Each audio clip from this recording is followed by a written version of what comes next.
Bom, hoje a gente, em princípio, a minha programação é a gente falar desses dois tópicos aqui, próximos aqui, segurança e camada de protocolos. O segurança é bem curtinho, né? E o outro, se a gente não terminar hoje, a gente termina na próxima aula. E aí a gente encerra o capítulo. Em relação aqui à questão da segurança de redes, né? O que é que trata a segurança de redes? Ela trata justamente como a gente está chamando aqui vilões. Na verdade, no livro ele chama, em inglês ele chama de bad guys, né? Mas aqui os atacantes, né? Quem está querendo se aproveitar de alguma forma, que pode atacar as redes, né? Os sistemas, né? De usuários. Hoje a gente tem problemas através da rede que na verdade não é um ataque na rede, né? É um ataque aos usuários da rede, né? E aí como é que a gente pode se defender, né? Contra esses ataques? Idealmente, a gente deveria projetar formas de lidar, porque se a gente for olhar o histórico da internet, o da planet mesmo, quer dizer, o contexto não era de todo mundo no mundo conectado, gente com boas intenções e más intenções. Em princípio, era só aqueles pesquisadores que precisavam trocar informações, teoricamente, todo mundo com boa intenção, então não houve uma preocupação inicial com segurança, né, como é dito aqui embaixo, né? Então, de certo modo, hoje a gente tinha muitas vulnerabilidades, já foram resolvidas ao longo do tempo. O ruim é porque, apesar de dizer aqui, né, como projetar arquitetura seja imune a ataques, tem certas estratégias que a gente pode adotar que evita, né, o ataque, mas o pessoal, às vezes, tem falha de implementação, ou o pessoal começa a ficar mais esperto, né? Então, de certo modo, embora ninguém corre atrás do prejuízo, né? A gente corre atrás do sucesso, mas, enfim, corre atrás do prejuízo no sentido de fechar, né, tudo aquilo que for detectado que está vulnerável, né? Então, como a gente chegou a comentar em outros momentos, né, antigamente no livro, nas primeiras edições do livro, ele só tratava de segurança lá no capítulo final. Depois ele resolveu, apesar de manter o capítulo final, tratar um pouquinho de segurança em cada uma das camadas. E aí, quer dizer, os vilões, né, produzem esses chamados malwares, né, que é uma forma já meio que associando com hardware, software, então tem o malware, né, que é uma espécie de software, né? Em geral, alguma coisa que está lá, programinha, alguma coisa que faz mal, né? Então, esses vírus, digamos, quer dizer, vírus é um dos tipos, né, de malware. Justamente aqui está dizendo que um desses tipos é um vírus que ele se autorreplica, né? Quer dizer, você, na verdade, recebe algum objeto infectado, né, um anexo de e-mail, alguma coisa assim, mas você precisa, de certo modo, ativamente abrir, né, esse anexo para poder se infectar. Já um worm, ele, de certo modo, que é como se fosse não é, um lagartinho, né, como é que chama? Bom, fugiu agora o nome, mas enfim, um bichinho aí, uma lagarta, uma coisa que é como se fosse uma infecção, um verme, isso, que é como se fosse um autorreplicante, ou seja, você não precisa fazer nada para ele se expandir, né? Meio que ele entra aproveitando brechas de porta, coisa do tipo, de alguma coisa que está aberta na máquina e você não precisa abrir né, com um anexo de e-mail para se infectar, né? Também tem os tipos que a gente chama de spyware, né, que são programas que normalmente entram como um vírus, alguma coisa assim, porque, né, o vírus pode ser algo que está lá para fazer mal ou para fazer mal indiretamente, como o spyware fica registrando o que você está digitando, né, que site você tem visitado e carregar, normalmente com a intenção de pegar suas senhas ou informações bancárias, coisas do tipo. Outros, né, talvez não tenha nada de interessante na própria máquina que foi infectada, mas um dos tipos de ataque que a gente vai falar daqui a pouco, mais detalhe, é o chamado ataque de negação de serviço, né? É o próximo slide, deixa eu mostrar aqui logo, né? Um ataque e negação de serviço é quando você tem um alvo aqui, né? Alguma máquina, um servidor de alguma empresa, ou de algum órgão de governo, e você quer derrubar ele, né? Então, você faz, quer dizer, na verdade, eu queria mostrar mais essa parte aqui, né? Mas já que ele fala do ataque e negação de serviço, eu estou apresentando aqui, de certo modo, tudo, né? Como aqui, os capetinhas aqui que estão desenhados, é como se fossem máquinas que foram infectadas. Talvez elas não tenham nada de interesse para o atacante, mas elas servem como zumbis, né, de certo modo, né, como um bot, né, a gente chama de botnet, um robozinho que ele vai disparar ataques sob nosso comando. Então é como se fosse teleguiados, né? E aí o que é que você faz? Você manda dizer, programa esses. Na verdade, você pode programar. Tem empresas, quer dizer, empresas do mal, né? Que você pode. Eu já vi algumas propagandas, ou falando de propaganda de alguns desses sites, que você vai e contrata. Eu quero atacar, quantas máquinas você quer, né? Com as quais você quer fazer o ataque. Você paga de acordo com. Então, como se fosse, eu infectei várias máquinas e agora estou vendendo serviço. Quem é o alvo, a gente programa o alvo e ele ataca.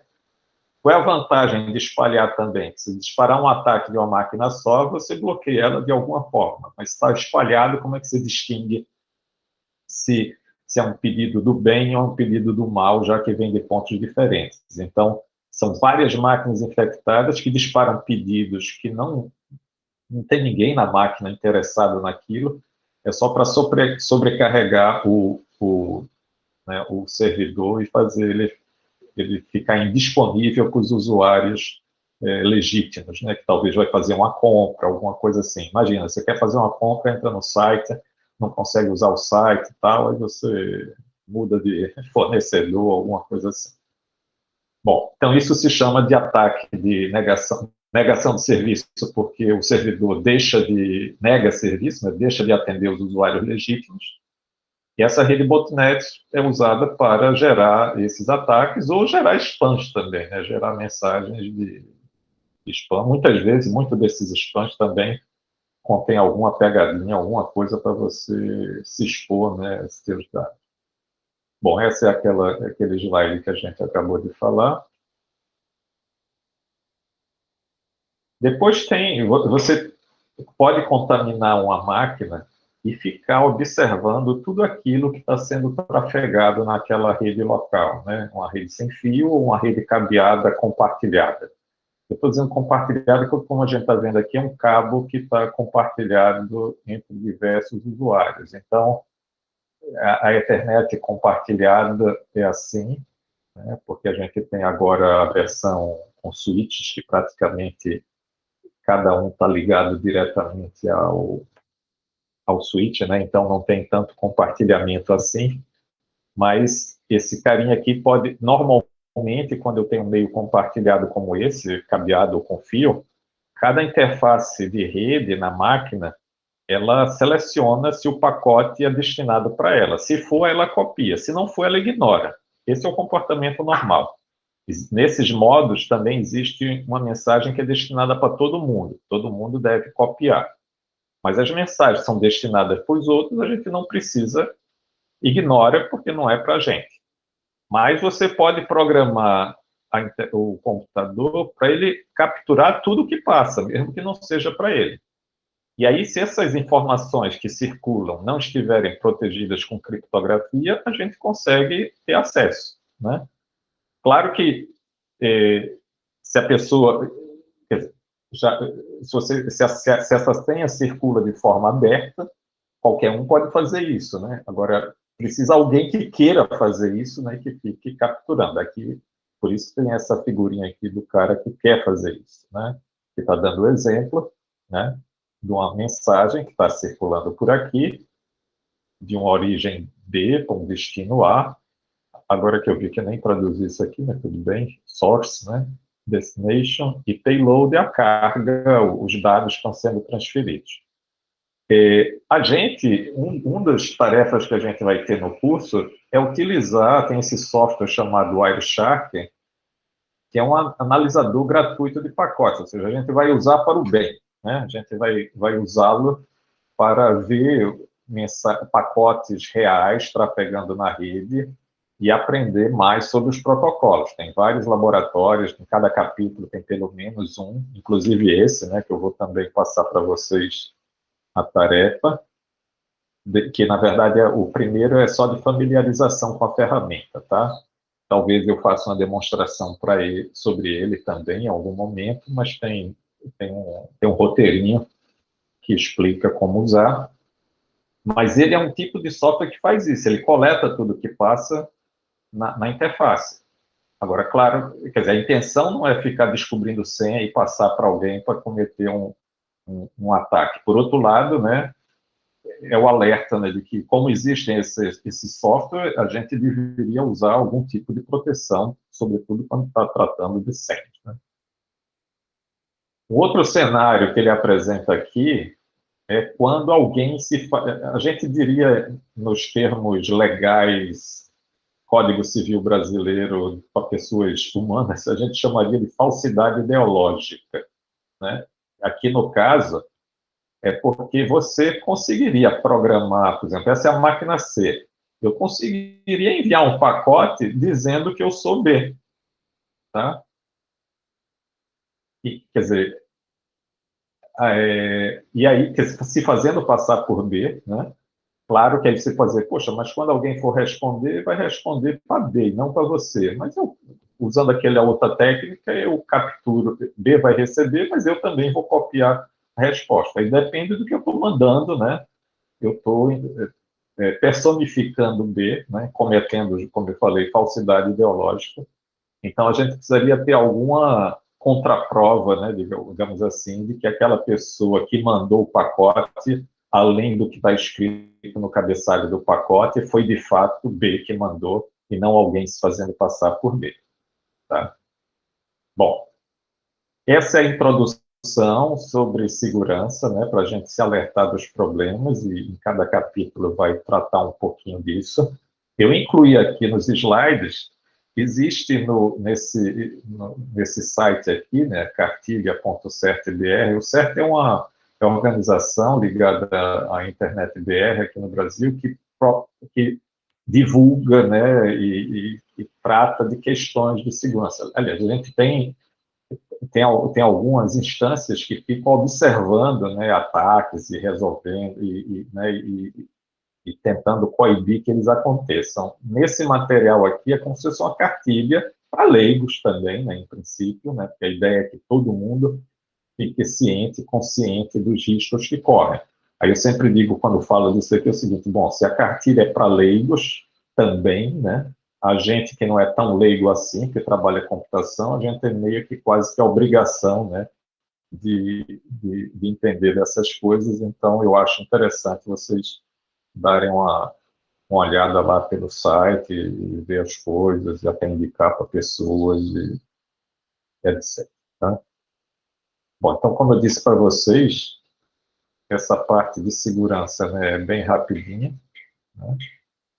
Levamos uns 15 minutos ou menos aí para falar dela.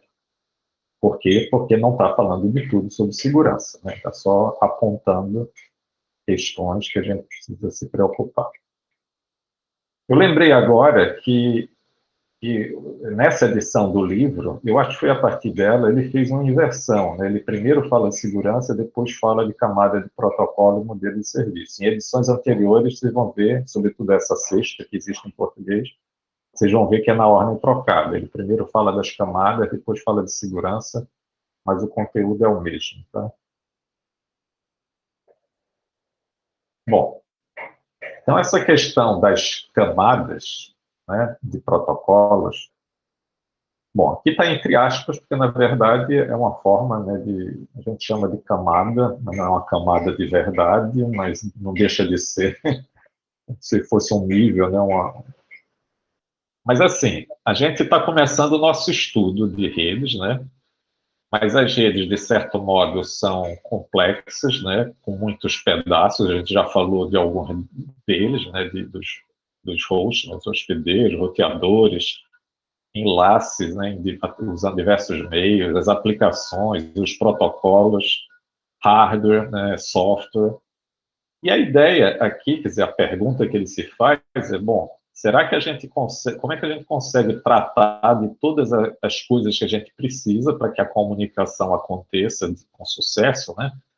Então, ele pergunta, temos alguma esperança de conseguir organizar essa estrutura da rede, ou ao menos essa nossa discussão sobre redes, né? Então, é nesse contexto, só uma coisa, a gente, bom, não sei se esse é o momento, talvez um pouquinho depois, mas já que eu falei, vou falar logo, que é o seguinte, é muito comum a gente falar de caixa preta, né? O que é uma caixa preta?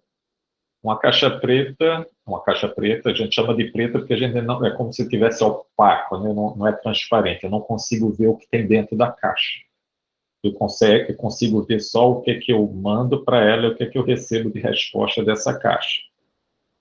A gente, com as camadas, que a gente vai falar daqui a pouco, é um pouco essa questão. Eu não preciso saber o que é que tem dentro, o que é que ela é feita. Eu só preciso saber o que é que eu posso pedir a ela e quais são as respostas que eu tenho. Tá? Então, é meio que uma extensão da caixa preta, mas talvez eu devia ter falado mais nisso mais na frente. Mas vamos aqui primeiro, porque ele começa aqui a introduzir essa questão das camadas, ele gosta de fazer umas analogias, né? Então, faz uma analogia aqui com a organização de uma viagem aérea, né? E na viagem aérea, para ela se realizar, a gente passa por diversas etapas envolvendo muito serviço, ou diversos serviços. Então, aqui está meio que começando aqui, né? Quer dizer, para viajar, você, em geral, compra antes a passagem. Eu falei em geral porque, bom, pelo menos reserva, né? Porque tinha uma companhia aérea que eu cheguei a voar lá nos Estados Unidos, chamava People Express, que tinha uma espécie de... Eu não sei hoje em dia quais tem, né? Mas essa foi uma que eu viajei. Você tinha voos muito baratos, né? Então tinha uma ponte aérea. No caso, essa experiência que eu tive com esse tipo de compra de passagem foi num voo entre Washington, D.C. e Nova York, que é uma ponte aérea. Você fazia reserva, mas você pagava a bordo. Ou seja, a viagem era relativamente curta, o cara não passava com carrinho. Hoje em dia passa com carrinho cobrando os lanches, né? Oferecendo lanche e cobrando lanche. Na época ele passava com carrinho para você fazer o pagamento da passagem, tá? Não sei exatamente o que acontecia se não desse certo o seu pagamento, mas enfim. Você normalmente compra a passagem antes, ou reserva nesse caso, né?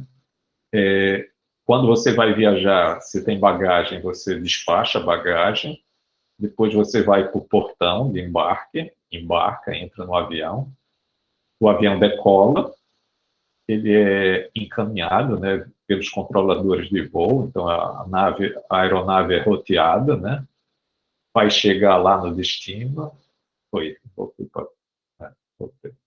chega no destino, aterrissa, você desembarca, recupera a bagagem, espera, né, e, e se tiver algum problema, sobretudo a bagagem não chegou, ou um atraso muito grande, ou sei lá o que, você meio que reclama, né, com a companhia. Então, de certo modo, ele está ilustrando aqui que são diversas etapas que têm uma correspondência, né, de um lado e do outro, né, que é o que ele está mostrando aqui. Estou vendo aqui que tem uma... É porque de vez em quando tem umas coisas com animação que ele ficou... Não, ficou por baixo desse negócio aqui, eu não vi que tinha esse texto em inglês. Mas, enfim, é roteamento da aeronave, como está aqui, né? Ele está mostrando as diversas atividades, né, da passagem, a compra de um lado, no outro lado tem a correspondente... Aliás, aqui não era comprar, não, é reclamar. Tem esse também. Deixa eu anotar aqui para corrigir. Aqui era reclamar que a gente falou, aqui não é despachar. Ixi, eu acho que eu fiz o cut and paste muito ruim, viu? Desculpem. Aqui era recuperar a bagagem, aqui é desembarcar e aqui é aterrissar. Foi mal. Bom, mas o que ele está querendo, mas pelo menos vocês já viram antes, estava correto, né? Mas preciso corrigir todo esse lado B aqui, digamos assim. Bom, então, esse conceito de camada é como se cada camada implemente um serviço, né, através de ações internas. Eu acho que aqui está mostrando a camada no sentido de que é algo que tem de um lado e tem do outro também. Então, essa é uma camada, que é outra camada, né? E, em geral, né, a gente tem os serviços, né, implementa os serviços, como está dito aqui. Então, é como se a gente pudesse dizer assim, que a questão da compra da passagem é como se fosse um serviço de bilhetagem, né, do ticket. Eu compro a passagem. Ou a questão das bagagens, o serviço de tratamento das bagagens. Aí tem o serviço de portão, serviço da pista, né, para decolar ou aterrissar. E o serviço de roteamento. Então, de certo modo, a ideia é que cada camada implementa um serviço, em geral, dependendo das outras camadas, né? Quer dizer, eu dependo, quer dizer, se eu não tiver serviço de roteamento do aeronave, não vou ter nem serviço da pista, porque o avião não vai chegar no destino, né? Mesma coisa do portão, né? O passageiro não vai embarcar e desembarcar, não vai ter bagagem e tal. Então, cada um cumpre o seu papel. E uma coisa também né, que a gente pode chamar atenção, que ele diz aqui em algum lugar, né, assim, que ações internas à camada, ou seja, eu não sei exatamente o que, como é feito, eu posso modificar o comportamento aqui, como é que eu embarco, qual é o procedimento de embarque? Pode ser que uma empresa aérea use um modo, outra usa outro, mas eu posso mudar a implementação. Na verdade, essa questão do embarque e desembarque pode até ser diferente de um lado e do outro, né? Quer dizer, como é feito o controle para permitir os passageiros para entrar ou verificar a saída. Até bagagem, né? Tem alguns, hoje em dia, praticamente ninguém verifica se...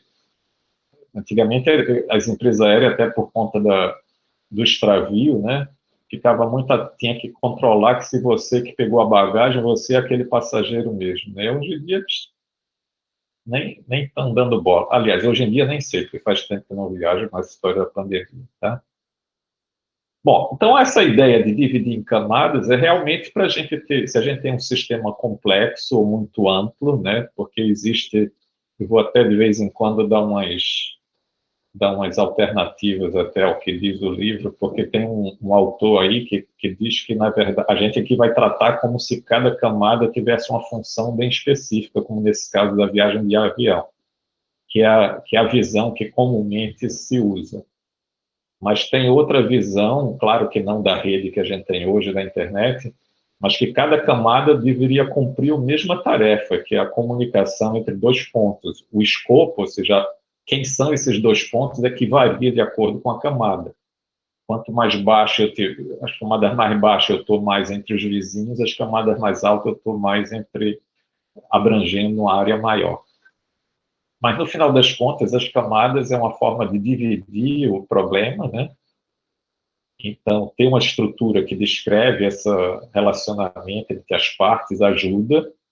Então, a gente chama até essa organização como se fosse arquitetura de protocolos, aí tem um modelo de referência que diz quais são as camadas, né, qual é o papel dela, quais são os serviços, e depois a gente entra em detalhes de implementação. É um pouco a visão que a gente está tendo agora, é muito assim de como é, para que as coisas existem, como é que funcionam, e depois, quando a gente for ver cada um dos capítulos seguintes, a gente vai ver como é que esses serviços, que são descritos aqui de uma maneira do serviço mesmo, né, como é que eles são implementados. Uma vantagem dessa divisão, né, é uma característica que a gente usa também em programação, né, da modularização, né, que facilita a manutenção e atualização do sistema, ou seja, como eu estava falando antes naquele exemplo do procedimento do portão, né, eu já estava pensando nesse exemplo que ele fala aqui, né? Se você muda a implementação de um serviço de uma camada, desde que ele cumpra aquele mesmo serviço, que é de embarcar, fica transparente para os outros módulos, né, para as outras camadas. Aqui ele faz algumas perguntas, né? Dividir em camadas é algo ruim? Na verdade, pode ser ruim se for muito, camadas demais, né? Porque termina não ficando muito claro o que cada uma faz, ou tendo que ter alguma repetição de tarefas. Então, é preciso, digamos assim, acertar, né, nas escolhas que são feitas. E aí ele pergunta sobre, não sei se vocês conhecem divisão em camadas e outros sistemas complexos, eu acho que eu já comentei com vocês dos sistemas operacionais, né, que tem o kernel e tal, então tem muitos sistemas que funcionam dessa forma. Bom, essa chamada arquitetura para a internet dos protocolos, ou a gente chama pilha de protocolos, porque é um empilhado no outro, né, é um modelo de 5 camadas. Na verdade, não existe nenhum documento da internet dizendo que a internet tem um modelo de 5 camadas. Aliás, hoje em dia pode até ter, mas normalmente ele se preocupa daqui para cima, da camada chamada de rede para cima, e não das partes aqui da comunicação, que depende da tecnologia que está sendo empregada. Então, a gente, quase que esse modelo de 5 camadas veio do fato de que são as 3 que estão descritas pela internet, mais o que tem embaixo, que normalmente a gente divide em 2. Mas começando, como o livro é top-down, né, eu vou seguir essa abordagem, né, tem outros livros, tem um livro também muito famoso de rede de computadores do Tannenbaum, que ele faz a abordagem contrária, né, bottom-up, ele começa da camada física e vai subindo. Há controvérsia sobre qual é a forma melhor, né? Tem gente que prefere ver os bits primeiro para depois ver o que acontece na aplicação. E, de certo modo, a gente podia até dizer que os engenheiros teriam mais essa tendência, né, de começar da transmissão para depois chegar na aplicação. Mas como hoje, desde pequenininho, a gente, né, eu não, né, mas vocês, desde pequenininho, começaram a usar a internet, antes mesmo de aprender, e sobretudo antes de aprender redes, que já usavam aplicações, então é mais fácil começar daqui, vendo uma forma mais abstrata, as outras coisas, depois vai por detalhes. Bom, enfim, preferência é do freguês, todas as duas dão certo. Só há umas diferenças porque, por exemplo, existem umas funcionalidades daqui da camada enlace que meio que se repetem na camada de transporte. Quando você está estudando de cima para baixo, você fala dessa funcionalidade aqui, quando chega aqui diz, é aquela mesma que a gente viu lá em transporte. Quando o livro é de baixo para cima, ele fala primeiro dessa funcionalidade aqui, quando chega lá na camada de transporte, ele diz, aqui a gente usa aquilo mesmo que usou lá na camada de enlace. Bom, essa é uma... Eu estou simplificando as diferenças, mas essa é uma implicação real. Mas o que a gente tem na camada chamada de aplicação? Na verdade, não é a aplicação. É, como está dito aqui, é a parte dos protocolos que dão suporte às aplicações, tá? Ou dar suporte a aplicações de rede, né? Por exemplo, os protocolos como o HTTP, né? Que é um dos mais conhecidos, né? O HTTP é o protocolo que faz a transferência de mensagens entre o navegador e os servidores. Então, para eu ter o meu aplicativo navegador, ou ter o meu aplicativo servidor, eu preciso, nesse aplicativo, tem uma parte que é o protocolo HTTP. E isso está aqui na camada de aplicação. Mas a aplicação é maior, como a gente poderia desenhar um círculo aqui maior. Eu tenho a aplicação, que uma das partes é o que está aqui nessa camada de aplicação, que é o protocolo HTTP, ou outro protocolo que também a nossa aplicação use. Tem aplicações peer-to-peer que usa HTTP também, uma aplicação multimídia que usa HTTP também, né? Então, a aplicação normalmente é mais ampla. Até se eu pensar no servidor, o servidor tem lá os dados, a base de dados que você pede, eu tenho que ir lá recuperar. Isso não está na camada de aplicação. A camada de aplicação é só a troca de mensagens entre o usuário e o servidor, ou entre dois usuários, tá? Então, por isso que a gente diz que ele dá suporte às aplicações e não que é a própria aplicação, tá? Os outros protocolos aqui que estão escritos, eu não sei se vocês já ouviram falar deles, talvez sim, configurando... quer dizer, hoje em dia que a gente usa Gmail da vida, nem precisa muito saber disso, mas normalmente quando a gente instala um cliente de e-mail na nossa máquina, a gente configura servidores SMTP, na verdade é o protocolo que a gente faz o envio das mensagens de correio eletrônico. O IMAP não é, o I aqui não é da Apple não, né? Mas o IMAP ele faz a sincronização, né, das mensagens que estão no teu cliente com as que estão no servidor, do teu servidor de e-mail do teu provedor, tá? Então, ele colocou aqui 2 exemplos, mas tem outros protocolos, o FTP, que era usado mais antigamente, né? File Transfer Protocol, Telnet, né? Outros protocolos também entram aqui nessa categoria de protocolos que dão apoio para as aplicações, tá? Bom, essas aplicações, a depender, aliás, esses protocolos de aplicação, por exemplo, o HTTP, que é para transferência de arquivos ou solicitações que a gente faz, né? SMTP, que manda as mensagens, aqui, na verdade, são 3 exemplos de protocolos que eles precisam de uma transferência confiável de dados entre o remetente, né, e o receptor. Então, a gente precisa de um serviço que a gente chama aqui a camada de transporte, oferece um serviço de... Aqui ele está dizendo de forma genérica, que faz a transferência de dados de um processo aqui de aplicação, está rodando o HTTP, por exemplo, um processo de aplicação na outra máquina, rodando também o HTTP, e eu quero fazer essa transferência entre processos. Ele deixou aqui de forma genérica, só que faz a transferência sem qualificar se essa transferência é confiável ou não tão confiável, porque os exemplos são 2 serviços onde o TCP, tudo aqui a gente vai falar mais depois em mais detalhes, né? Mas o TCP é um protocolo de transporte que foi criado para dar suporte a a transferência confiável de dados, ou seja, tudo aquilo que uma aplicação entregar à camada de transporte que estiver usando o TCP, tá, vai ser entregue do outro lado na mesma ordem, sem faltar nada. Tá?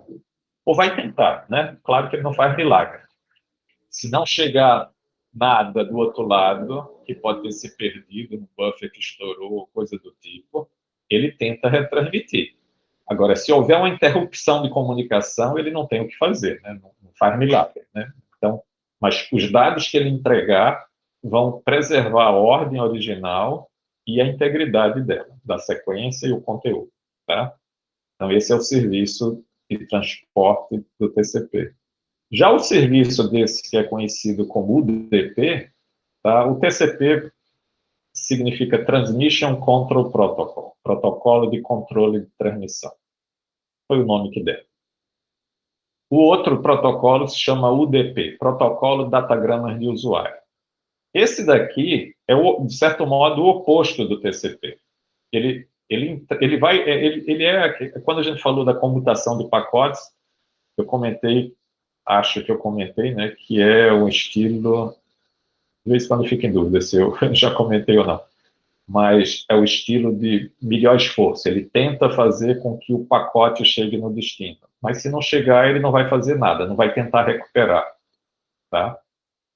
Ou seja, é o típico melhor esforço, como eles chamam, ou seja, o que Deus quiser, como eu chamo. Né? É o protocolo, então, é User Datagram Protocol, protocolo de datagrama do usuário, e que a finalidade dele é quando a gente quer uma comunicação rápida, né, que pode ser bastante útil, por exemplo, em aplicações de multimídia, onde eu não quero ficar lá para recuperar aquele quadro da imagem que faltou. É melhor eu passar para frente, senão a imagem vai ficar parada enquanto eu não recuperar aquela perda. Ou então ou então eu quero tomar a minha decisão do que eu vou fazer, a aplicação, né? Então ela usa o DP. Só que uma coisa é eu dizer, não, a minha aplicação precisa de transferência confiável, se eu usar o TCP já está pronto, não preciso me preocupar com isso. Mas se eu quiser, eu posso dizer, não, vou usar o DP e eu me encarrego de cuidar do que eu preciso, de retransmissões, etc. Bom, então a camada de aplicação, isso daqui é uns pontos cruciais aqui desse capítulo é a gente entender, né, minimamente, né, no nível que a gente está apresentando, o que é que significa cada uma dessas camadas, né, e os serviços correspondentes, tá? Então, repetindo para a gente ir gravando, a camada de aplicação dá suporte às aplicações, a camada de transporte faz a comunicação entre dois processos remotos, mas é o processo que está na minha máquina com o processo que está na máquina remota, o servidor, sei lá, que eu estou acessando. Mas para que essa mensagem, no caso, esse pacote, né? Quer dizer, na verdade, o que a gente chama de mensagem, isso a gente daqui a pouco vai falar disso, segmento, mas aí eu entrego para a camada de rede. Qual é o papel da camada de rede? É justamente fazer com que a mensagem que veio da camada de aplicação foi passada para a camada de transporte, ou para o TCP ou para o DP, ele seja encaminhada e chegue no destino desejado, tá? Então, aqui, o exemplo principal protocolo aqui da camada de rede é o IP, o próprio protocolo da internet, o IP, porque através do endereço que a gente coloca no cabeçalho, ele vai fazer com que esse pacote da camada de rede, o datagrama, como a gente chama na verdade, de forma específica, ele vai ser encaminhado pelos vários roteadores, aquele procedimento que a gente falou, da comutação de pacotes, até chegar no destino. Chegando no destino, aí vai para o processo indicado lá na camada de transporte. Tá? Ele está incluindo aqui também na camada os protocolos de roteamento, né? Aqueles que vão criar as tabelas para fazer o repasse. É muito comum que esses protocolos de roteamento, na verdade, sejam aplicações que rodam na rede entre os roteadores, mas que tem o impacto de alterar essas tabelas na camada de rede para que os roteadores encaminhem os datagramas para o local correto. Tá? Agora, a gente falou que a camada de rede, então, vai encaminhando os pacotes entre os diversos roteadores. E esse endereço IP faz com que chegue no destino. Mas em cada trecho, né, ele pode ter uma tecnologia diferente que é utilizada. Tá? Pode ser uma rede local, cabeada, ou Wi-Fi, depois entra na rede da operadora, que normalmente é fibra ótica. Hoje em dia, muitas das casas também já são fibra ótica, né? Mas, enfim. Mas do usuário até o roteador doméstico, né? Está válido falar que tem muito Wi-Fi. Depois tem a rede cabeada com fibra ótica, depois do outro lado, podia usar tecnologia qualquer. Então, esses detalhes estão aqui, na verdade, na camada de enlace física, né? Um enlace é como eu faço a transferência de dados entre dois equipamentos de rede vizinhos, né? Que pode ser justamente o Wi-Fi ou Ethernet cabeado, ou até esse protocolo PPP, é um protocolo que fazia também a comunicação entre ponto a ponto, né? Com link dedicado. Tem outros também alternativas. E a camada física são os bits no fio, né? Que aí, no caso quer dizer, no fio entre aspas, aliás, bastava o fio ali estar entre aspas, porque se é rádio, não é bem fio, né? E o fio pode ser de cobre, pode ser fibra ótica, etc. Mas é como os bits são transmitidos. Então, veja que a aplicação, para ela fazer o papel dela, ela precisa do serviço da camada de transporte. A camada de transporte, para falar com o outro lado, precisa do serviço da camada de rede, que é quem encaminha até chegar no destino. Mas para passar por cada trecho, eu preciso dessa camada de enlace para chegar no vizinho, fazer o controle dessa transmissão para o vizinho, na verdade, e a parte física, que é a comunicação física mesmo, para chegar no meu vizinho. Tá? Então, essa parte como são vizinhos, existem várias delas, né, ao longo do caminho até chegar no destino. Eu comentei antes que a camada de rede, né, quer dizer, a internet começava daqui, porque, na verdade, quando a gente... Eu acho que a gente já falou isso antes, mas no histórico também aparece, quando o pessoal fez a proposta do protocolo IP, foi justamente para ter um serviço comum em cima de várias tecnologias de rede que existiam antes, tá? Por isso que a gente diz, bom, o que a internet define é da camada de rede para cima, porque lá embaixo pode ter qualquer coisa, mais confiável ou menos confiável, A camada de rede não assume que o que tem aqui embaixo seja confiável. Então, se a gente precisar de confiabilidade, a gente usa o TCP na camada de transporte ou alguma técnica, né, proprietária usando o DP. Tá? Ou às vezes não importa muito, né? Como às vezes o mais importante é a agilidade. Né? Tipo, eu quero saber que horas são, eu quero saber qual é o mapeamento do endereço IP para um nome de domínio, né? Esse www sim UFPBR, por exemplo. Então, eu estou querendo mais rapidez do que...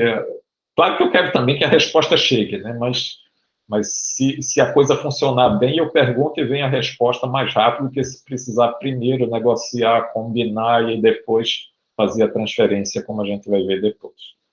Nos slides do livro, ele tinha deixado essa história desse modelo ISO, OSI, como slide adicional. Não sei se no livro ele deixou de falar. Mas eu terminei colocando logo aqui, porque é muito comum as pessoas falarem desse modelo OSI, tá? Que é um modelo de 7 camadas, como a gente está vendo aqui. Tá? Além daquelas camadas que tem na internet, ele tem 2 camadas a mais aqui, uma de sessão e outra de apresentação. Deixa eu primeiro explicar qual é essa ideia do modelo OSI e ISO, depois eu falo dessas camadas. Né? A ISO é uma organização de padronização internacional, tá? International Standards Organization. Ela reúne os órgãos de padronização nacionais. Né? Por exemplo, aqui no Brasil é a ABNT, né? A Associação Brasileira de Normas Técnicas. Ela produz padrões dos mais variados tipos. Né? Pode ser padrão tipo de... Tem aquelas coisas de qualidade, né? ISO 9000, não sei o quê, que é aplicado a vários tipos de serviços de restaurante também, né? Não é só computador, máquina, etc. Bom, e o que é o OSI? O OSI não é... Veja aqui está espelhado o ISO, né? OSI ficou interessante, mas o OSI significa Open System Interconnection, quer dizer, é um sistema para interconexão de sistemas abertos. E tem a ver com o histórico que, inicialmente, cada fabricante tinha a sua pilha de protocolos. Tá? E aí a OSI foi um esforço, o OSI, né, foi um esforço que foi feito entre os órgãos de padronização para ter um padrão que fosse adotado por todas as fabricantes, né, de modo que o sistema fosse aberto, né, para que outros pudessem também se comunicar, né, não ficar fechado. E a tendência era que cada fabricante tinha a sua própria estrutura e você era meio que forçado a comprar, né, soluções daquele mesmo fabricante, senão não se falar. O fato é que esse OSI criou, então, essas 7 camadas, e muita gente ainda fala, a camada tal do modelo OSI, mas na prática, esse modelo OSI terminou implodindo aí nos anos... Qual é o ano que eu vou dizer? Sei lá pelos início dos anos 90, né, quando a internet terminou. Na verdade, é uma junção de brigas e outras dificuldades lá de padronização.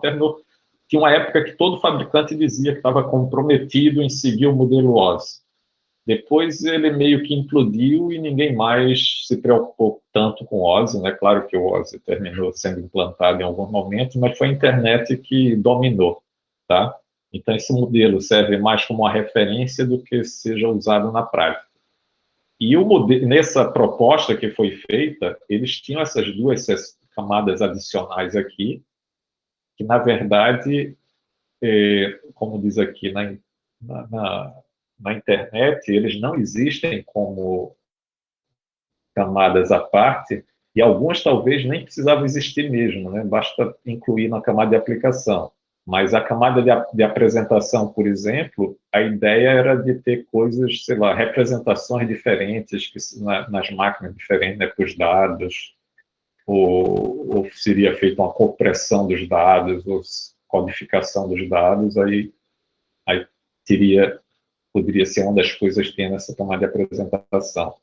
Na camada de sessão, tinha questões do tipo, quer dizer, eu vou falar de uns exemplos que eu vi num dos livros, que é interessante, até eu falei daquele livro Tannenbaum, antes desse nosso livro aí de Kurosu e Rossi ser lançado, que não é tão antigo assim, tinha já o livro do Tannenbaum, quando eu comecei a estudar redes lá em 1980 e poucos. E aí a primeira edição do livro falava desse modelo OSI, mas ainda não sabia direito os detalhes dessas camadas aí, o que seria. Então era mais uma coisa assim, como se fosse uma perspectiva do que pode ser que venha a ser. A segunda edição apresentava algumas dessas características, esse exemplo agora que eu vou dar, a camada de seção. A terceira edição já falava só dos protocolos da internet, porque o OSI já tinha explodido, né? Ele falava só de internet, praticamente.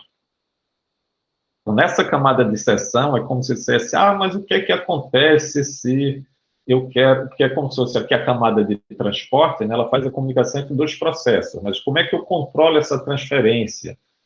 Pode ser que a informação, a camada de transporte, é um transporte confiável, né? Então, a informação chegou confiavelmente do outro lado, mas talvez eu mandei ele para a impressora e a impressora deu problema na hora de imprimir. Então, agora eu tenho que avisar até onde eu cheguei nos dados para ele repetir aquela página ou aquele capítulo, etc. Então, criaram uns mecanismos para você dar um significado para a aplicação do que é que significava. Mas ele está meio distante da aplicação para fazer isso, porque tem a apresentação no meio. Enfim, foi algo que houve certas controvérsias, o pessoal de telecomunicações quis usar protocolos aqui que existia com outro serviço que eles já tinham na época de teletexto, ou seja, foi uma confusão, né, em termos do papel original com o que foi terminou sendo padronizado, né? Então, na verdade, essas funções, se alguma aplicação precisar, na verdade, na internet está na camada de aplicação. Mas quando vocês ouvirem falar modelo de 7 camadas ISO, é esse OSI ISO, né? É esse modelo aqui, tá? Bom, aqui tem uma coisa bastante interessante, que é a, a questão de como é mesmo essa comunicação, né? Porque a gente falou das camadas ali, eu até senti falta na hora que eu estava explicando de uma figura como essa, porque a gente quase que apresentou só isso daqui, né? Só a pilha que está numa máquina. Mas a camada, por exemplo, camada de aplicação, é como se fosse, a gente às vezes compara essas camadas como se fosse uma cebola, né? Que tem as várias camadas também, né? Quer dizer, essa camada de aplicação, ela aparece nas extremidades, né? Na borda, nos clientes e nos servidores, né? A de transporte também. Já a de rede aparece nos sistemas finais e nos roteadores. A camada de enlace aparece em todo o sistema intermediário, inclusive nos switches. E a camada física também em todos os dispositivos. Tá? Mas a aplicação, eu falo daqui para quem está lá. Né? Então, a gente pode imaginar aqui, nessa situação aqui, só para explicar para você, bom, eu posso explicar antes ou depois, mas o encapsulamento é porque, na verdade, é o fenômeno que está mostrando aqui das mensagens, né, que vão sendo como se fossem encapsuladas, colocando dentro de outras mensagens e depois são extraídas dessas mensagens das outras camadas, né? Então, lembra daquele exemplo que a gente mostrou de protocolo lá, que era, eu faço um get, né, eu não vou entrar aqui em todos os detalhes, né, porque lá tinha aquele estabelecimento de conexão, depois vai o get, etc. Mas, enfim, o get que eu mando do HTTP, né, vai para o servidor e ele devolve a resposta. Então, o get seria a minha mensagem aqui, HTTP, da camada de aplicação. E a gente chama ela de mensagem. Ela vai, para chegar lá no servidor, supondo que aqui é o servidor, né, aqui é o destino, então essa mensagem ela é entregue à camada de transporte, tá? E a camada de transporte cria uma mensagem, um novo tipo de pacote, né, que tem a mensagem original, o GET, que veio da camada de aplicação, e ela coloca outras informações de controle aqui, tá? Só antes de falar que tipo de informação de controle, mas aqui o H, estou só chamando a atenção, H é uma abreviação de cabeçalho, em inglês header, tá? As letrinhas têm a ver com a camada. eu tinha começado a traduzir a letrinha, quer dizer, claro que a aplicação em transporte, em inglês é application, transport, mas rede é network, enlace é link, né? E física com P, né? Mas aí quer dizer, a física nem aparece a letrinha, mas eu terminei desistindo e voltei atrás, tá com as letras originais mesmo, porque eu não conseguia ver aonde que, sobretudo com a animação e tudo mais aqui, onde eu ia terminar esquecendo alguma, eu optei para deixar, né? Mas assim, que tipo de informação eu preciso incluir aqui? A gente falou que a transferência tem que ser, a gente quer que seja confiável, né? E a gente quer entregar a, essa mensagem que eu recebi aqui do navegador, por exemplo, eu quero que entregue ao servidor web lá do outro lado.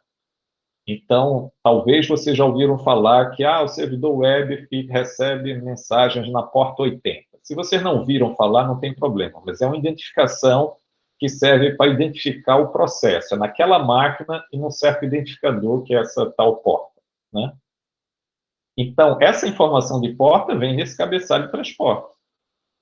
Tá? Se eu tenho a transferência confiável, eu preciso também ter alguma informação de qual é a ordem dessa mensagem dentro do fluxo de mensagens que eu estou mandando. Então, qualquer informação que eu precise para implementar o meu serviço, precise passar para o lado remoto para implementar o serviço, está aí nesse cabeçalho. Tá? Bom, então ele pega a mensagem original que tinha aqui, né? Recebeu, coloca as informações de controle, e a esse conjunto dos dados originais com cabeçalho de controle, eu chamo de, na camada de transporte, a gente chama de segmento. Então, segmento TCP, um segmento UDP, a depender do protocolo de camada de transporte que a gente está usando. Aí, esse segmento, ele é, então, passado para a camada de rede, para fazer com que ele chegue lá no destino, né? Então, passa para a camada de rede, a mesma coisa, a camada de rede vai incluir um cabeçalho específico. E ao conjunto desse cabeçalho mais os dados, note que o que ele recebeu da camada de transporte foi mensagem e o cabeçalho de transporte. Mas para a camada de rede, as duas coisas são dados, que agora ele está incluindo o cabeçalho, que são as informações de controle dele. O exemplo típico de informação de controle que eu preciso aí no datagrama da camada de rede é o endereço IP da origem de destino. Tá? Tem outras coisinhas que a gente depois vai aprender, mas o principal é esse, para que eu vá seguindo, quando chega no roteador, seja examinado qual é o endereço IP do destino, para ver para onde que ele vai, tá? Então, essa informação que vem aqui, e olha o Nzinho de network, tá? Mas é camada de rede, né? Network. Bom, esse datagrama aqui, ele vai ser examinado no próximo roteador, que é esse daqui. Não vai ser examinado aqui no switch, que nem tem camada de rede, né? Mas para fazer com que ele circule e chegue no roteador, ele vai ter que passar aqui por esse enlace, chegar nesse switch, né, camada de enlace. Então, eu passo tudo isso para a camada de enlace, que vai incluir o seu cabeçalho, né, L de link, né, link layer, ou camada de enlace. E a gente chama aqui na verdade, o cabeçalho é esse, para ele todo o resto é dados, né, mas tem os cabeçalhos das outras camadas.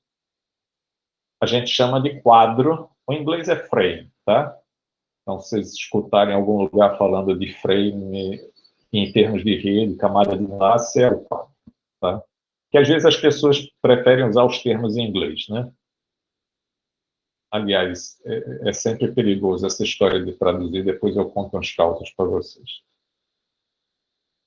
Mas aqui eu estou traduzindo, talvez imprudentemente, mas acho que no livro também ele traduziu sem problema. Bom, e aí, que informação tem que colocar aqui? Bom, tem o meu cabeçalho de enlace. Note que o enlace, aqui nesse caso, é um enlace aparente, né? Ser ponto a ponto. Sai daqui, chega no switch, né?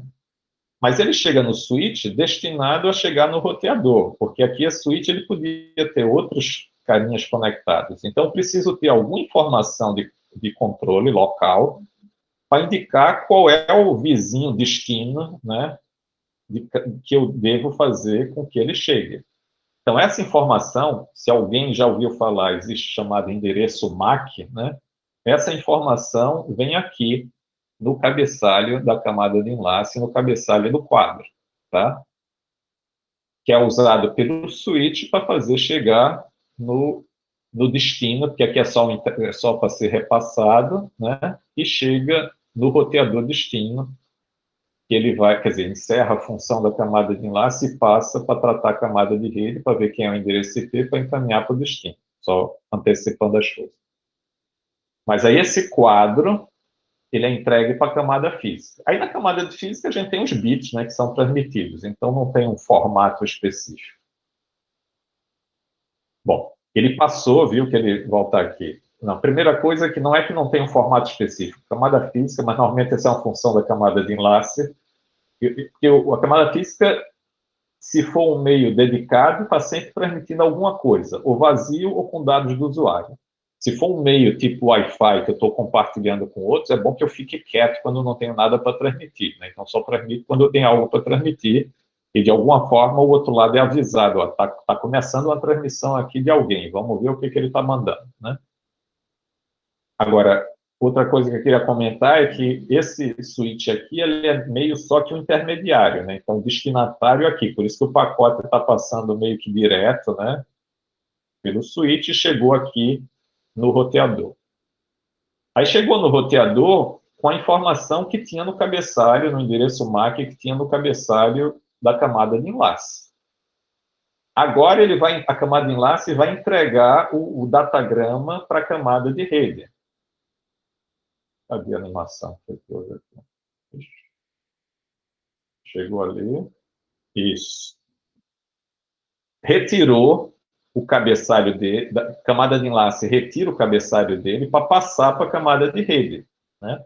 Aí a camada de rede, ele já está mostrando do outro lado, né? Ele passa para a camada de rede que vai observar, está faltando algum passo aqui nessa animação, eu devia passar aqui para cima, né? A camada de rede vai inspecionar o endereço IP de destino, né?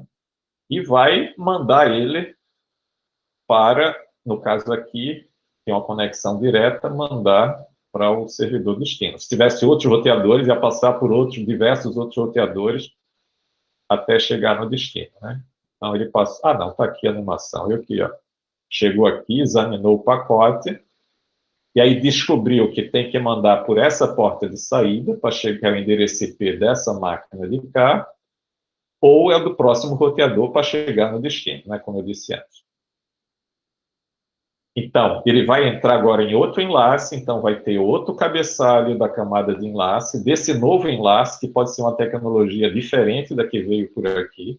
Então, o cabeçalho pode ser diferente, e com certeza, mesmo que seja igual, os endereços são diferentes, e agora o enlace específico é daqui para cá, enquanto que antes era daqui para cá, passando por esse intermediário, tá? Então, os endereços são outros. Ele é transmitido, chega lá no enlace destino e vai verificar. Está destinado para mim? Beleza, é meu.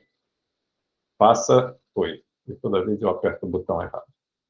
Passa para a camada de rede. Aí a camada de rede vai observar o endereço IP. Sou eu o destino?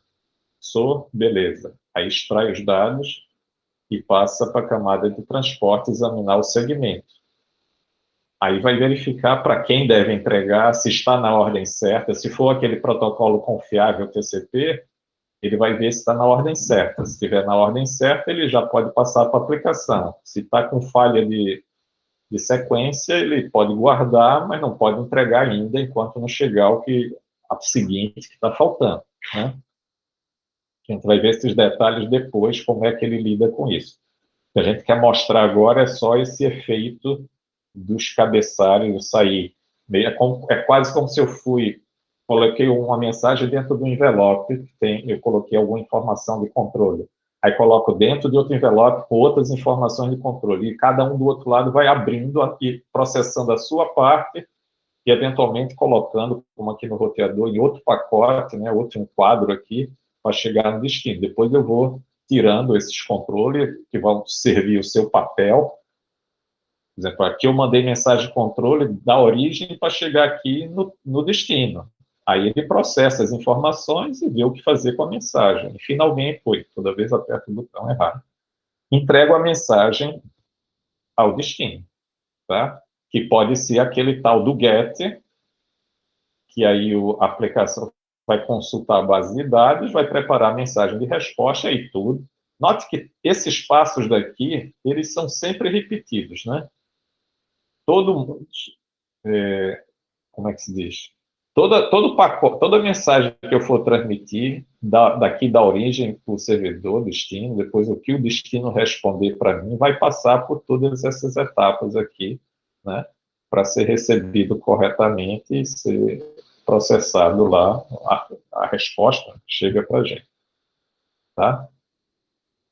Uma coisa que eu esqueci, na verdade, de falar para vocês é que alguns protocolos, aqui ele fala do cabeçalho, né, da camada de enlace. Muitos protocolos da camada de enlace tem não só um cabeçalho, como tem uma cauda, né?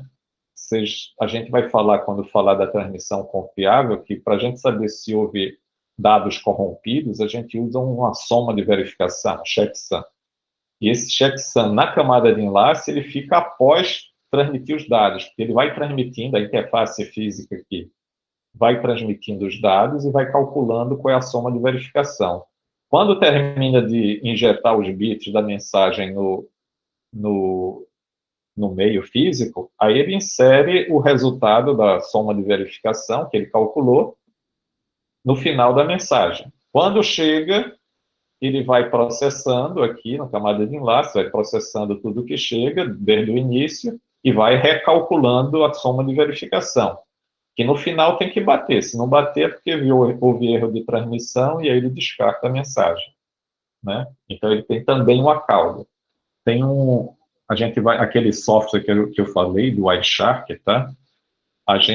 Ele é útil para a gente ver justamente esses encapsulamentos aí, tá? Porque quando eu recebo quando ele captura um quadro, né, na verdade, a camada de enlace, a gente vai ter as informações do cabeçalho da camada de enlace, do cabeçalho da camada de rede, do cabeçalho da camada de transporte e a mensagem propriamente dita. Ele copia tudo.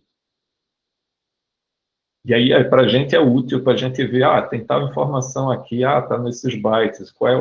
Então, na verdade, são detalhes, né, que a gente vai entender melhor quando estiver estudando cada uma das camadas, mas a gente pode ver cada uma delas, né? Então, a questão do histórico da internet, né? Aliás, tem uma questão de revisão que ele até faz umas perguntas sobre período em que aconteceu uma coisa ou período em que aconteceu outra. A gente aqui não vai, quer dizer, para a gente não é tão importante assim conhecer a história, né? Quer dizer, é bom entender quais foram as diversas etapas, né, para ver como a coisa evoluiu.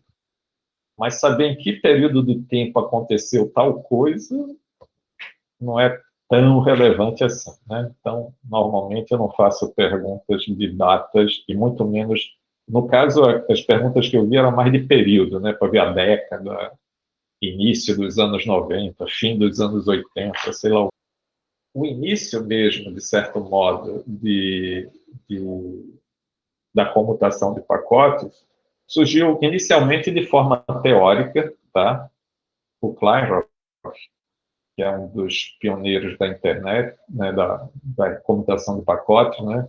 Em 61, ele fez doutorado no MIT, tá? Em 61, o trabalho dele, doutorado, ele mostrou, através da teoria das filas, que dada a questão estatística, né, de você não precisar transmitir sempre, né, com a comutação de pacotes a gente tem uma maior eficiência do uso dos recursos do que usando a comutação de circuitos. Isso a gente não tinha nenhuma rede de comutação de pacotes ainda, né? Em 64, o Paul Baran, que foi o cara que ele era consultor de uma empresa de consultoria para o Departamento de Defesa, chamada RAND Corporation, que ele fez a proposta de como usar a comutação de pacotes em redes militares, tá? Que é aquela história que, quando eu perguntei para vocês, qual foi a motivação para o uso né, da construção das redes, vocês deram a versão que ele propôs aqui nesse documento. Esse documento, na época, era secreto, né? Hoje ele está aberto, a gente pode ver historicamente, né, olhar qual era a proposta que tinha sido feita. Tá? Em 67, né, houve a concepção da ARPANET, né, pela ARPA, depois virou DARPA, mas DARPA é o Defense, né, da Defesa, mas é a Agência de Projetos de Pesquisa Avançados do Departamento de Defesa, que é o Ministério da Defesa americano, que foi concebida por aquele motivo que eu disse para vocês. Não foi para com objetivo militares, porque não estava em bases militares, era interligando as universidades que faziam pesquisa para a ARPA. Tá? Então, em 69, entrou a operação, o primeiro nó da ARPANET, e aí algumas dessas pessoas, eu falei, ó, Paul Baran, não sei o que lá, mas alguns deles, vários deles, ou quase todos que vão ser citados aqui, eu avistei pessoalmente, porque 20 anos depois aqui, de 69, em 89, eu estava fazendo doutorado lá na UCLA, né, eu fui em 85, voltei em 90, então em 89 eu estava lá, e o Kleinrock, que é um dos pioneiros lá do Departamento de Computação lá da UCLA, foi ele que, por conta dele, né, porque ele trabalhava com justamente, fez essa proposta de monitoração da rede. Então, o primeiro nó da ARPANET foi instalado lá. Então, ele sempre faz esse evento de 20 anos, eu estava lá presente, o evento de 50 anos foi agora recente, né, 2019. Por sorte, azar meu, né, quer dizer, eu estive lá no início do ano, para uma cerimônia para o meu orientador que faleceu, e ele tinha sido orientado pelo Kleinrock, né, e o Kleinrock estava lá presente e tal, mas eu queria dizer que ele fez essa festa, esse evento de 50 anos, eu estava nos Estados Unidos, mas na outra costa, então não deu nem para dar uma escapulida aí para essa celebração. Mas nessa de 20 anos, né, estavam quase todos os caras que são mencionados aqui, estavam lá presentes, então eu estava no público, né, não conheci pessoalmente, assim, de conversar, né. Depois, em 72, houve a primeira demonstração pública da ARPANET, e, na verdade, a empresa que foi comprada... Aqui está mostrando, aqui é um desenho muito de mão, né? Mostrando os primeiros nós da ARPANET, e aqui a UCLA, né, o CLA, foi o primeiro nó. A numeração era pela ordem, né? Eu não sei se a gente consegue ler alguma coisa. Um foi esse, o 2 parece que foi esse daqui, que pela sigla deve ser em Stanford, tá? Stanford Research Center. O 3, se eu não me engano, foi aqui, na Universidade da Califórnia, em Santa Bárbara, que é no meio do caminho entre os dois. E aqui, o nó número 4, tá. Como eles fizeram em sequência, então é por isso que a ordem é essa. A numeração não era pela posição, não. Era pela ordem que foi implantado o nó. E aquela história que a gente falou da RFC, né? Cada um desses pontos tinha uma máquina de grande porte na época, né? Sigma 7, 360, PDP-10, não sei que marca, modelo, mas 940, o número. E o pessoal, então, quer dizer, a empresa que foi construída para montar a rede, construía esses roteadores, e os usuários aqui, os pesquisadores, os alunos de doutorado, mestrado, sei lá, estavam encarregados de implementar os protocolos. Então, eles fizeram esse protocolo para fazer a comunicação entre duas máquinas. Aí, como uso, quer dizer, fizeram um programa, o primeiro programa de e-mail, né? E em 72, aqui está mostrando 4 nós, em 72, né, isso aqui deve ter sido um pouco antes, 72 já tinha 15 nós da ARPANET, então já tinha crescido, provavelmente lá para a costa leste também, porque aqui é tudo na costa oeste dos Estados Unidos, tá? Bom, e aí justamente começaram a surgir outras redes, tá? Então, em 70, foi construída a rede lá no Havaí. Vocês sabem ou não sabem, eu nunca estive no Havaí, mas depois eu descobri que é um arquipélago, né?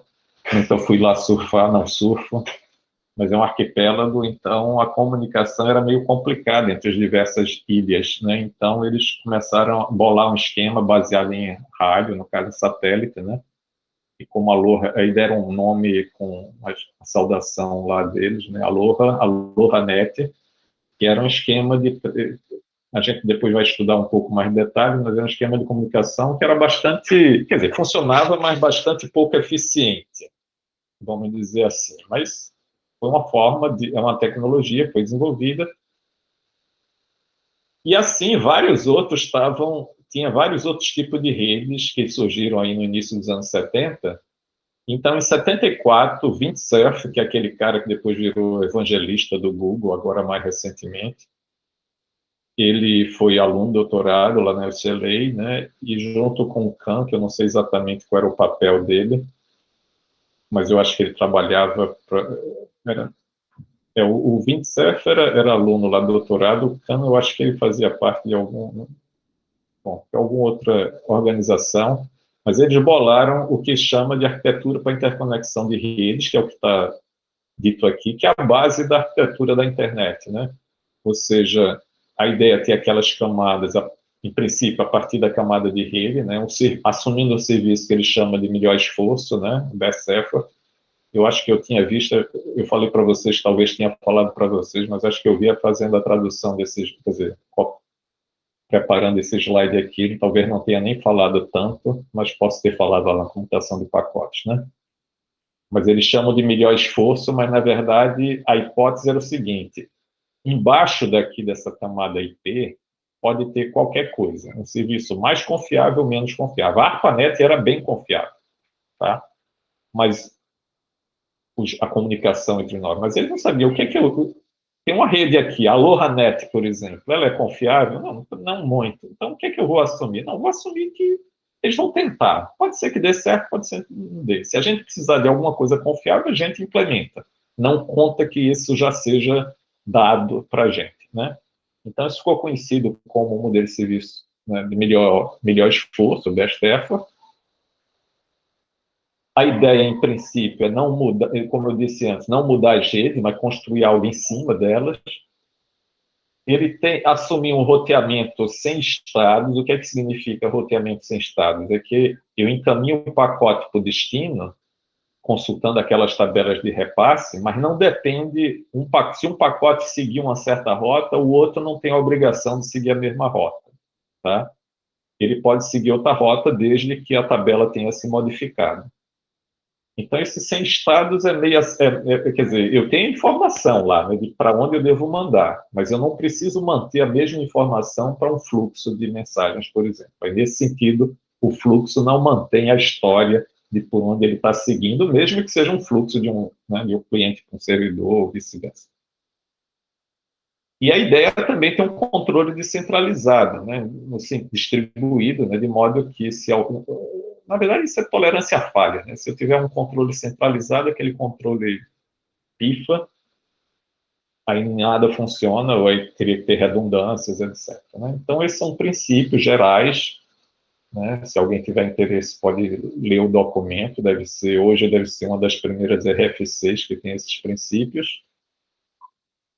E aí, naqueles anos também, no início dos anos 70, tá? Aliás, aqui já mais por meio, né, por final, né, foi criado o Ethernet lá no laboratório. A Xerox, né, que era conhecida mais pelas máquinas de fotocópia, né, ela tinha um centro de pesquisas em Palo Alto, né, PA é Palo Alto Research Center. Então, ele tem um laboratório de pesquisa lá, e foi lá que se inventou um monte de coisa, né? Vocês devem ter ouvido até do mouse, né? Foi criado lá pela Xerox, nesse laboratório. Depois o pessoal, né, o Steve Jobs, etc., roubou a ideia, né? E conseguiu implantar com sucesso nos Macs, etc. E eles bolaram também a rede Ethernet, né, que é baseada nessa tecnologia Aloha. Houve umas melhorias, né? Tem um cara chamado Bob Metcalfe, que foi ele que desenvolveu isso, depois fundou a empresa, Tricon, depois vendeu, virou investidor anjo, essas coisas aí. E aí, então, agora, no fim dos anos 70, cada empresa, cada fabricante tinha a sua arquitetura, né, aquela pilha de protocolos que a gente falou da internet e da OSI, cada um tinha o seu, aquela coisa que eu falei, que terminou, a OSI, inclusive, surgiu para tentar ter um padrão que todo mundo seguisse, né? A DECnet era uma rede muito, também foi, a DEC, é interessante que é uma marca que desapareceu, né? DEC significa Digital Equipment Corporation. Essa Digital, ela fabrica ali, antes a gente falou aqui do PDP-10 em algum lugar aqui, né? Aqui tinha um PDP-11, que era um microcomputador que era muito utilizado também em centro de pesquisa. Aqui na universidade a gente teve o DEC-10, que era dessa empresa também. Só que a Digital depois foi vendida em algum momento para a Compaq, e a Compaq depois foi vendida para a HP. Então, hoje, e às vezes, eu nem sei direitinho o que aconteceu com as várias coisas, mas aqui a gente está falando de maneira geral, né? Porque algumas empresas, às vezes, vendem, aí um certo ramo do negócio vai para uma outra empresa, outra fica na original, mas, enfim, a HP é uma dessas que tem a parte agora de impressoras e outros serviços, mas, enfim, a marca DEC, o Digital, ficou mais nos livros de história, né, do que uma marca que existe ainda hoje. Por outro lado, a gente tem aqui a SMA, que o nome não indica quem é o fabricante, mas é da IBM, né? Então, todo mundo tinha IBM, se fez coisa SMA, só falava entre eles. E a Xerox tinha também, aqui NA é Network Architecture, tá? Arquitetura de rede, e aqui a IBM meio que, bom, o americano gosta também de umas coisas meio de national, né? Nacional, né? Não diz nem qual é o país, é national. Bom, mas enfim, e aqui a System, né? Como se fosse, bom, o sistema é IBM, né? Sei lá, alguma coisa assim. E aqui o X é da Xerox. A Xerox também tinha a sua pilha de protocolos, tá? Um outro detalhe que ele está apresentando aqui é que no final dos anos 70 alguém propôs fazer, que os pacotes que a gente falou que existem nas redes, né? Eu comentei com vocês que quando eu transfiro um arquivo, normalmente os pacotes têm tamanho máximo, exceto o último, que tem o que precisa para completar o tamanho do pacote, né? Se for uma comunicação interativa, pode ser pacotes muito pequenos.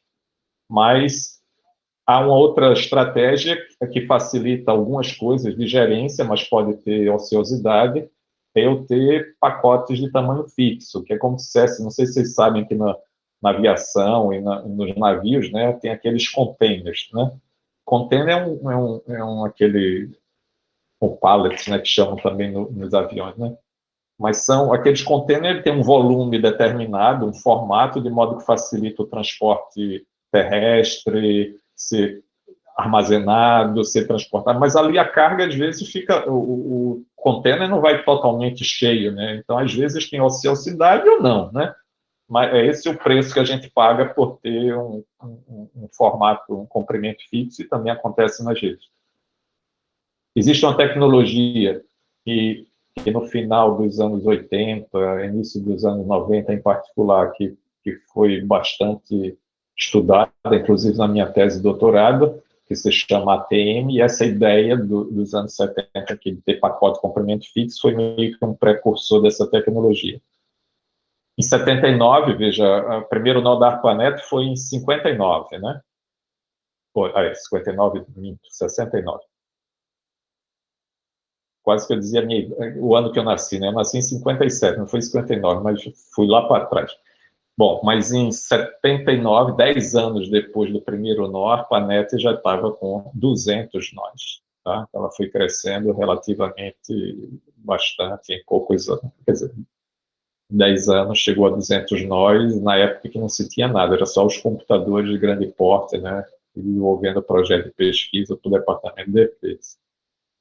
Bom, e aí, nos anos 80 e 90, né, então começaram a surgir novos protocolos, proliferar as redes, proliferação das redes. Né? Em 83, teve a implantação, né, daqueles protocolos. Na verdade, tem uns detalhes aqui. Primeiro era tudo TCP, depois separou TCP e IP. tá? Mas foi o surgimento das primeiras implementações, né, realmente, dos protocolos da internet. Eu não sei porque esse carinha aqui está na ordem, voltou um pouquinho, né? Mas em 82 foi quando foi definido o protocolo, ou está errado, ou tá, bom, não é nessa época, de qualquer modo, aquele protocolo SMTP, que a gente deu como exemplo ali na camada de aplicação para envio de e-mails. Em 83 também houve a definição do serviço de nome, domínio, né, Domain Name Service, né, serviço de nomes de domínio, para traduzir nomes para endereço IP. Porque até esse momento, você queria falar com alguém numa máquina qualquer, tinha um arquivo, né, de definição dos nomes. Você podia usar nome, mas tinha um arquivo que dizia nome tal, endereço é tal. Então, você, na tua máquina, tinha que ter esse mapeamento, senão ia dar erro, né? Na tua máquina ou no servidor lá que estava te atendendo. Claro que se ele não tivesse lá na tabela, mas você tivesse o endereço IP, podia botar o endereço IP diretamente, né? Mas aí, nesse ano aí, 83, que viram que ficar mantendo essa... Que aí era meio que centralizado, né? Como se fosse um arquivo de definição desses mapeamentos. E aí tem máquina em todo canto, aí começou a ficar complicada a gerência disso. Então, se bolou esse serviço, que a gente vai estudar ele no próximo capítulo, DNS, que é um banco de dados distribuído, cada um cuida da sua parte. A gente tem um servidor DNS para o UFPE, um servidor DNS para o SIM até, né? E para o .br, .com.br, assim por diante. Então, através de diversas consultas, até chegar em quem tem a informação detalhada e uso de cache também, né, para agilizar a resposta, né, essas consultas. Então, isso começou a surgir aí em 83. Em 85 foi definido o protocolo de transferência de arquivos, o FTP, que a gente, hoje em dia com HTTP, a gente usa HTTP para quase tudo, mas o FTP foi bastante usado, sobretudo antigamente, hoje ainda usa um pouco, mas mais escondido talvez. E note que o TCP surgiu aqui, a internet foi implantada em 83, só 5 anos depois que foi implantado, proposto e implantado, um mecanismo de controle e congestionamento do TCP. Ou seja, o que é isso? Que até então a rede estava funcionando sem muitos problemas, né? Mas depois teve um pau muito grande de congestionamento, que eles viram, a gente precisa fazer alguma coisa para reduzir o congestionamento, né? Para que não haja congestionamento, porque houve perdas, não se conseguia se comunicar.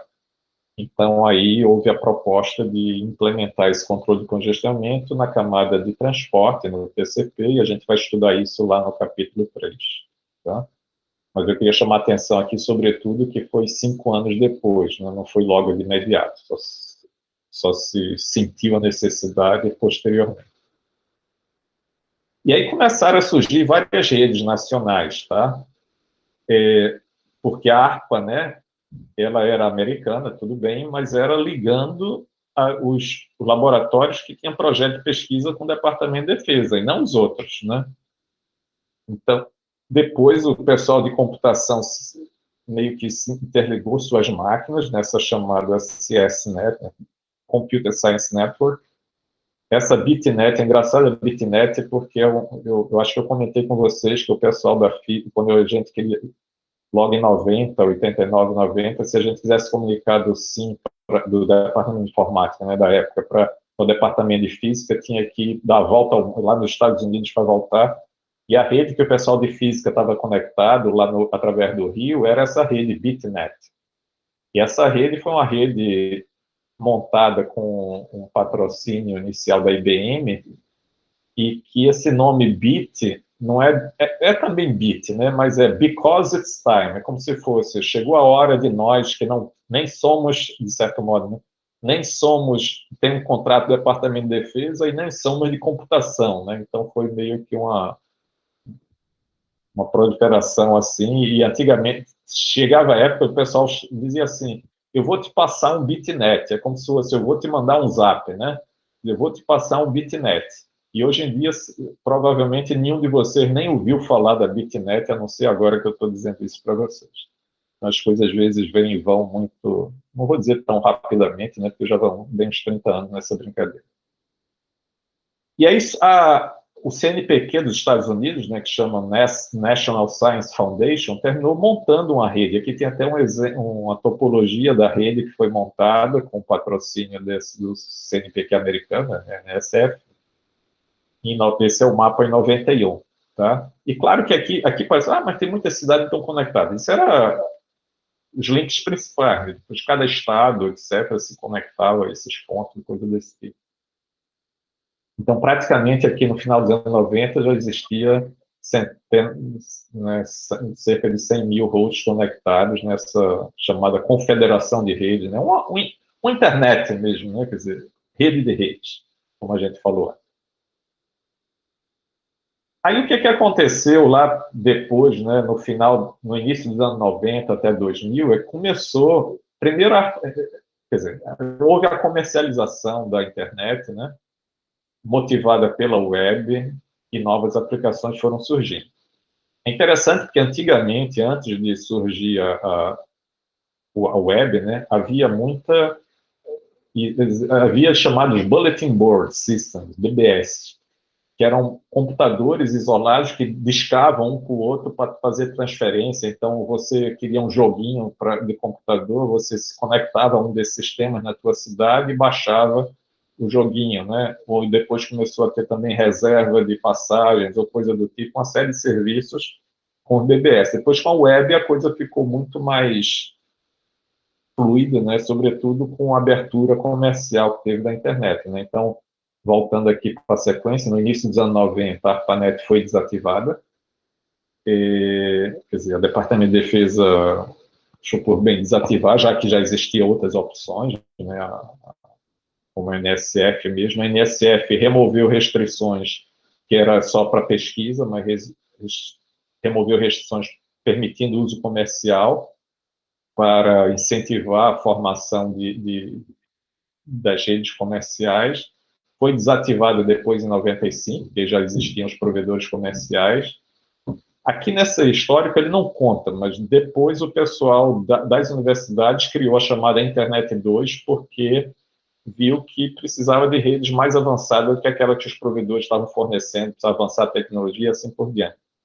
Mas aí eu incluí aqui também, no caso aqui no Brasil, em 92, que lá pelo início, a RNP, né, Rede Nacional de Ensino e Pesquisa, o projeto começou em 89, e algumas conexões meio assim avulsas, digamos assim, mas uma estrutura geral conectando vários pontos do país, praticamente o primeiro backbone, como é chamado, foi em 92, e vocês observarem aqui, os links vermelhos são de 9.600 bits por segundo, né? Então, todo o Recife, né, internet, digamos assim, da UFPE e tudo mais, conectado a 9.600 bits por segundo, tá?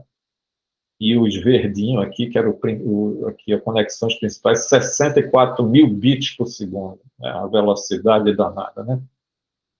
Bom, então, no início dos anos 90, surgiu a web, né, que, na verdade, a ideia de hipertexto é mais antiga, né, mas a implementação pelo Berners-Lee lá